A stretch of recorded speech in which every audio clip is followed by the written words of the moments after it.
Good morning बच्चों, आपका एक बार फिर से स्वागत है।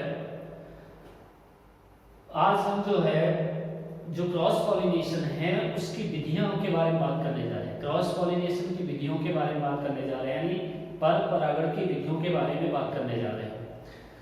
पिछले क्लास में मैंने क्रॉस पॉलिनेशन डिफिनीशन और उसकी जो युक्तियां डिवाइसेस है उनके बारे में हमने बताया था। हमने बोला था कि जब दो अलग अलग पौधे, जातियां एक होनी चाहिए, जब दो अलग अलग पौधों के बीच में परागकणों का स्थानांतरण होता है उसे हम क्या बोलते हैं? क्रॉस पॉलिनेशन या एलोगेमी या जीनोगेमी या पर परागण बोलते हैं। और इसमें बोला गया था कि पर परागण के बाद जब निषेचन होता है तो जो नई संतान आएगी वो आनुवंशिक रूप से अपने जनक से भिन्न होगी। और इसके साथ साथ इसमें बाह्य कारकों की आवश्यकता होती है, बाह्य कारकों की आवश्यकता होती है। और बाह्य कारकों की उपस्थिति के आधार पर जो पर परागण होता है कई प्रकार का होता है। बाह्य कारक या बाह्य साधन की उपस्थिति के आधार पर जो पर परागण होता है कई प्रकार से डिवाइड कर सकते हैं। अगर हम बाह्य कारक की बात करें या बाह्य साधन की बात करें, एक्सटर्नल फोर्स या एक्सटर्नल फैक्टर की बात करें, तो इसमें जो है दो टाइप के बाह्य कारक हो सकते हैं, बाह्य साधन हो सकते हैं। पहला जैविक और दूसरा क्या है? अजैविक। पहला अजैविक और दूसरा क्या है? जैविक है।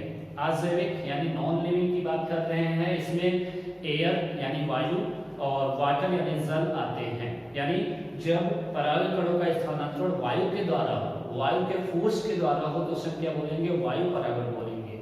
और वहीं जब जल के बहाव के कारण जब परागकणों का स्थानांतरण होता है तो उसे क्या बोलते हैं? जल परागण बोलते हैं। तो ये जो जल और वायु परागण है ये अजैविक साधन के एक तरह से स्रोत हैं जिसकी वजह से परागकणों का क्या होता है? स्थानांतरण होता है। दूसरा है जैविक कारक। दूसरा जैविक कारक यानी लिविंग फैक्टर इसमें पार्टिसिपेट करेंगे। इसमें मैक्सिमम कीट यानी इंसेक्ट हो सकते हैं, कीटों के द्वारा भी परागण होता है, यानी कीट के द्वारा जब परागण होता है तो उसे क्या बोलते हैं? कीट परागण बोलते हैं या एंटोमोफिली बोलते हैं। और जब जो है पक्षियों के द्वारा परागण होता है तो उसे क्या बोलते हैं? ऑर्निथोफिली बोलते हैं। कुछ ऐसे होते हैं जो स्नेल यानी घोंघों के द्वारा भी इसमें क्या होता है? परागण होता है, तो उसको हम मैकोफिली बोलते हैं। और एक जो स्तनपायी है यानी स्तनधारी है जिसका नाम चमगादड़ है, जो रातचर होता है, उसके द्वारा भी कुछ पौधों में परागण होता है, तो उसे हम क्या बोलते हैं? चिरेट्रोफिली बोलते हैं या चमगादड़ के द्वारा परागण बोलते हैं। तो हम बाह्य कारक के या बाह्य साधनों की निर्भर बाह्य जो पर परागण होता है पूरी तरह से निर्भर होता है किसके ऊपर? बाह्य साधनों के ऊपर। यानी बाह्य साधन अगर उपस्थित नहीं है तो उसमें पर परागण की क्रिया नहीं हो सकती। तो बाह्य साधन दो प्रकार के होते हैं, अजैविक और जैविक। अजैविक और जैविक, नॉन लिविंग एंड लिविंग। अजैविक में वायु और जल की बात करें, अगर वायु के द्वारा परागण हो तो उसे क्या बोलते हैं? एनिमोफिली बोलते हैं या जल परागण बोलते हैं। अगर वायु के द्वारा परागण हो तो उसे क्या बोलते हैं? वायु परागण या एनिमोफिली बोलते हैं। अगर जल के द्वारा परागण हो तो उसे क्या बोलते हैं? हाइड्रोफिली या जल परागण बोलते हैं। वैसे ही जैविक में कीट यानी इंसेक्ट के द्वारा जिसे हम एंटोमोफिली या कीट परागण बोलते हैं। पक्षी के द्वारा तो उसे ऑर्निथोफिली बोलते हैं या पक्षी परागण बोलते हैं। घोंघा यानी स्नेल के द्वारा हो तो उसे क्या बोलते हैं? घोंघे के द्वारा परागण, घोंघा परागण बोल सकते हैं या उसको बोलते हैं मैनिकोलॉजी बोलते हैं।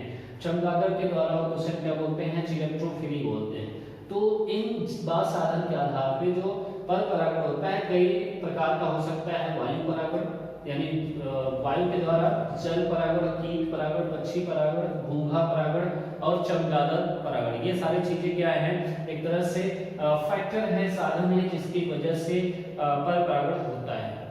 तो सबसे पहला हम शुरू करने जा रहे हैं वायु परागण। यानी वायु के द्वारा जब परागण होता है या वायु के द्वारा जब परागकणों का स्थानांतरण होता है तो उसे हम क्या बोलते हैं? वायु परागण बोलते हैं। क्या बोलते हैं? वायु परागण बोलते हैं। तो जब परागकणों का स्थानांतरण वायु के द्वारा होता है तो उसे हम क्या बोलते हैं? वायु परागण या एनिमोफिली बोलते हैं। एनिमोफिली बोलते हैं। वायु परागण में परागकणों का वेस्टेज ज्यादा होता है। वायु परागण में परागकणों का क्या होता है? वेस्टेज ज्यादा होता है, क्योंकि वायु के द्वारा तो जाते तो हैं परागकण लेकिन सही जगह पे नहीं पहुंच पाते। पहुंचते पहुंचते बहुत सारे परागकण क्या हो जाते हैं? नष्ट हो जाते हैं।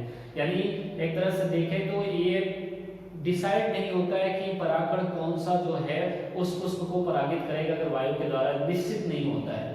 वायु परागण के लिए पुष्प व परागणों में अनुकूलन। वायु परागण के लिए क्या अनुकूलन होना चाहिए पुष्प में, या क्या होना चाहिए उसके परागणों में। यानी हमको देखने के बाद भी पता चल सकता है कि इन पौधों के जो पुष्प हैं उनके जो कैरेक्टर हैं या लक्षण है, तो उसको देखें तो हो सकता है हमें पता चल जाए कि इन पौधों में वायु के द्वारा परागण होता है। तो इसमें पहला है पुष्प छोटे होते हैं, यानी इन पौधों में जो पुष्प होते हैं वो कैसे होते हैं, छोटे आकार के होते हैं, चमकहीन होते हैं यानी चमकीले नहीं होते हैं, गंधहीन होते हैं, स्मेललेस होते हैं यानी इसमें गंध नहीं आती है। जो पेटल्स होते हैं वो छोटे आकार के होते हैं या हरे रंग के होते हैं। पेटल्स यानी दल जो होते हैं या तो वो छोटे साइज के होंगे और उनका कलर कैसा होगा, हरे रंग का होगा, ज्यादा कलरफुल नहीं होते, क्योंकि पुष्प जानते हो ना, पुष्प का जो कलर है वो किसके द्वारा है, दल के वजह से ही होता है। अगर दल जो है हरे कलर का है तो वो उसी कलर का होगा, बाकी दूसरे कलर के नहीं हो सकते। क्यों नहीं होते, क्योंकि इसमें वायु के द्वारा परागण होगा, तो किसी भी जो बाह्य कारक है, जैविक बाह्य कारक, उसको आकर्षित करने की जरूरत होती है, और आकर्षित करने की जरूरत नहीं है तो इसमें जो है इस टाइप का मॉडिफिकेशन पुष्प में नहीं पाया जाता। दूसरी बात करें तो पौधों में जो नर पुष्प होता है उसकी क्वांटिटी बहुत ज्यादा होती है। जो नर पादप होगा उसमें नर पुष्पों की क्वांटिटी क्या होगी, ज्यादा होगी, और उसमें जो परागण होगा उसकी फॉर्मेशन भी ज्यादा होगा। मैंने शुरुआत में बताया कि वायु के द्वारा जो परागण होता है तो जरूरी नहीं है कि वायु को साथ जब पराग एक स्थान से दूसरे स्थान जाता है तो जरूरी नहीं कि वो परागित ही करे, सही जगह पे पहुंचे ना पहुंचे। इसलिए पौधे क्या करते हैं, बहुत सारे क्वांटिटी में क्या करते हैं, नर पुष्प बनाते हैं, और जो नर पुष्प होते हैं उसमें बहुत सारे क्वांटिटी में क्या बनता है, परागण का निर्माण होता है। और दूसरी बात यह है परागण कैसे होते हैं, छोटे होने चाहिए, हल्के होने चाहिए, और उनकी जो वाल होनी चाहिए, भित्ति होनी चाहिए, कैसी होनी चाहिए, स्मूथ होनी चाहिए, चिकनी होनी चाहिए। क्योंकि अगर वायु के द्वारा जा रहे हैं, अगर उनकी जो सरफेस है ज्यादा भारी होंगे तो वायु के द्वारा जो है वो एक स्थान से दूसरे स्थान नहीं जा सकते। अगर उनकी जो भित्ति है चिकनी नहीं होगी, कहीं न कहीं जाके दूसरे जगह वो स्टक हो जाएंगे, अटक जाएंगे, आगे नहीं जा पाएंगे। तो इसलिए इसमें याद रखना है आपको परागण कैसे होंगे, छोटे हल्के व चिकने व शुष्क होते हैं। छोटे हल्के चिकने व शुष्क होते हैं। वायु परागित होने वाले वर्तिकाग्र में भी अनुकूलन पाया जाता है। आप समझिए अगर वो वर्तिकाग्र में ज्यादा मॉडिफिकेशन नहीं होगा, उसमें कॉम्प्लेक्सिटी नहीं होगी, तो जरूरी नहीं कि परागकण जो वायु के द्वारा लाया जाए तो वर्तिकाग्र पर स्टे करे, रुक पाए। इसलिए इनमें भी क्या होता है, मॉडिफिकेशन देखने को मिलता है, रूपांतरण देखने को मिलता है। घास में क्या होता है, रूबिल यानी हेयर लाइक संरचना या पछमामी या पंख के समान क्या पाई जाती है, वर्तिकाग्र पाई जाती है। पछमामी या पंख के समान या उस पे हेयर लाइक क्या पाई जाती है, स्ट्रक्चर्स पाई जाते हैं। टाइफा में ब्रश के जैसे क्या पाई जाती है, वर्तिकाग्र पाई जाती है। तो ये कुछ फैक्टर है या अनुकूलन है उसके पुष्प में और परागकणों में जो वायु के द्वारा परागित होते हैं। ठीक, एग्जाम्पल की बात करें तो गन्ना, शुगर केन में व्हीट यानी गेहूं में, मेज में, मक्का में पाइनस जो है ये आवृत बीजी पादप तो नहीं है, अनावृत बीजी पादप है। तो पाइनस में भी आपको याद रखना है, पाइनस में वायु के द्वारा ही परागण होता है। पपीता है, बथुआ, बांस, खजूर, घास, नारियल, ये कुछ ऐसे एग्जाम्पल है कुछ थोड़े बहुत जिसमें इस टाइप का क्या पाया जाता है, वायु परागण इसमें देखने को मिलता है। और ये आपको याद रखना है परागकणों में अनुकूलन किस टाइप का पाया जाता है, उनके पुष्प में किस टाइप का अनुकूलन पाया जाता है। तो पहला तो हो गया क्या हम पढ़ रहे हैं आज पर परागण की विधियां पढ़ रहे हैं, उसमें भी सबसे पहला हम पढ़ रहे हैं जो अजैविक कारक होते हैं, अजैविक साधन के हेल्प से जब पर परागण होता है तो उसको हम पढ़ा है। तो पहले हमने वायु परागण आपको बता दिया, दूसरा है जल परागण जिसे क्या बोलते हैं, हाइड्रोफिलिक बोलते हैं। तो सीधी सी बात है जब जल के द्वारा परागणों का स्थानांतरण किया जाता है तो उसे हम क्या बोलते हैं, जल परागण बोलते हैं। जब जल के द्वारा परागणों का स्थानांतरण किया जाता है तो उसे क्या बोलते हैं, जल परागण बोलते हैं। और जिन पौधों में पुष्प हमेशा जल में डूबे रहते हैं, सबमर्ज रहते हैं पुष्प, जिन पौधों में पुष्प हमेशा जल के अंदर पर रहते हैं, सबमर्ज रहते हैं, उनमें जल परागण ही मोस्टली संभव होता है।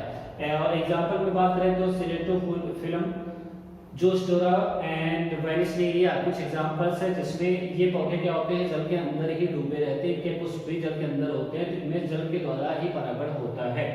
अच्छा, ऐसा भी नहीं है कि सभी जलीय पादप में जल के द्वारा ही परागण हो, कुछ ऐसे पौधे होते हैं जो जल की सतह पे तैरते रहते हैं, तो उनमें जो है जरूरी नहीं कि जल के द्वारा ही परागण हो, उसमें कुछ और कारक जैसे वायु है, कीट है, उनके द्वारा भी परागण देखने को मिलता है। एग्जांपल में देखिए पोटेनोजिटोन एंड मीरियोफिलम। पोटेनोजिटोन एंड मीरियोफिलम में वायु के द्वारा क्या होता है, परागण होता है, यानी ये जल की सरफेस पे इनके पुष्प क्या रहते हैं, तैरते रहते हैं, तो उसमें तो जल के द्वारा परागण संभव नहीं है, इसलिए अन्य जो कारक होते हैं उनके द्वारा इसमें क्या होता है, परागण की क्रिया होती है। एग्जांपल में पोटेनोजिटोन एंड मीरियोफिलम। दूसरा है निम्फिया।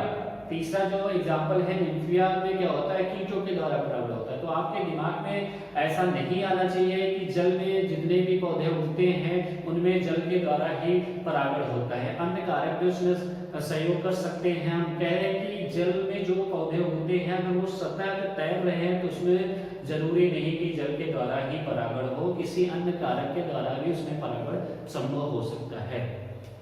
अब हम बात करें जल परागण की, तो उसमें जल परागण जो है दो टाइप की होती है। क्या जल के अंदर होती है परागण, जो है जल के अंदर हो रहा है या जल की सतह पे हो रहा है, तो उसके बेसिस पे दो टाइप की होती है। पहला है अधोजल या जलाद बोलते हैं। एग्जांपल में हाइपो हाइड्रोफिली। हाइपो का मतलब होता है कम या नीचे कह लो, यानी जल के अंदर पाया जाए तो उसे क्या बोलेंगे, हाइपो हाइड्रोफिलिक या अधोजल या जलाद बोलते हैं।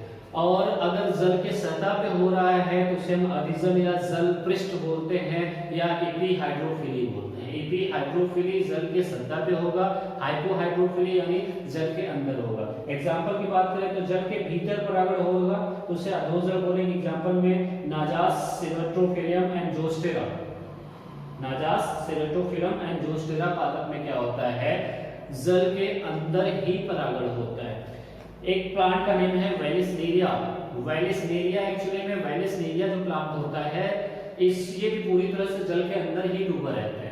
वेलिसनेरिया भी जो पुष्प जो है या पौधा जो है ये सबमर्ज पादप है, यानी जल के अंदर डूबे रहते हैं। इसमें जो पुष्प बनते हैं वो जल के अंदर ही बनते हैं, लेकिन जैसे परिपक्वन होता है पुष्प, नर पुष्प क्या होता है, पूरी तरह से पौधे से अलग होकर पूरा सतह पे आके तैरने लगता है, सतह पे आके तैरने लगता है। उसी के टाइम, उसी के समय पे जो मादा पुष्प होती है वो थोड़ा सा उसमें स्टॉक पाई जाती है, स्टॉक बोले डंठलनुमा संरचना पाई जाती है जो कुंडलित रहती है। जैसे ही नर पुष्प पौधे से अलग होने के बाद जल पृष्ठ पे तैरते हैं, वैसे ही क्या होगा, उस स्टॉक की सहायता से धीरे धीरे जो मादा पुष्प है वो कहाँ जाएगी, सतह पे आ जाती है, थोड़ा सा सतह पे आ जाती है। और उसके बाद जो जल के बहाव के कारण जो नर पुष्प होते हैं वो बहते हुए कहाँ आ जाते हैं, मादा पुष्प के पास आ जाते हैं। और मादा पुष्प जो होती है वो प्याले नुमा संरचना की होती है, प्याले जैसी संरचना होती है, और उस प्याले नुमा संरचना में जाके नर पुष्प क्या हो जाता है, स्टक हो जाता है, और वहां उसका क्या होता है,